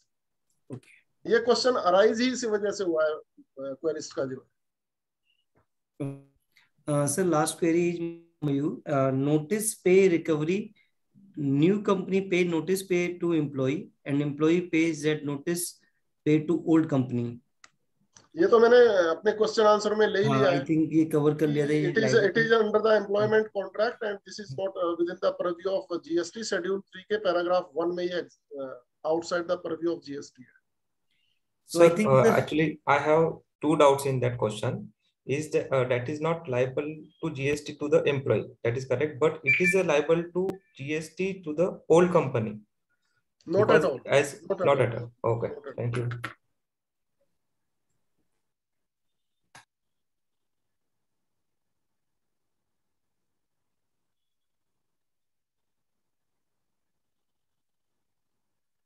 अगर Sumit ji permission दें तो आप कोई outside subject भी question पूछें तो yes sir, I think all query has been covered and wonderfully you have answered all each and every query relating to this taxability. So really thankful to you sir for your wonderful session, and I will share the presentation to all participants whenever I will receive from. I'll instantly send it to you. Sure, just send me your latest mail ID. Sure, sir. I will immediately send it to you. Thank you so much sir for your wonderful time and wonderful presentation. Sir मुझे बहुत अच्छा लगा कि आपने इतने question answer format में जो बताया ना कहीं जितने भी परमुटेशन कॉम्बिनेशन होते हैं ना कि वो सब क्लियर हो गए कि how to read the law. Thank you so much sir. Thank you to each participant and we will see you again tomorrow. Thank you Sumit ji. Thank you sir.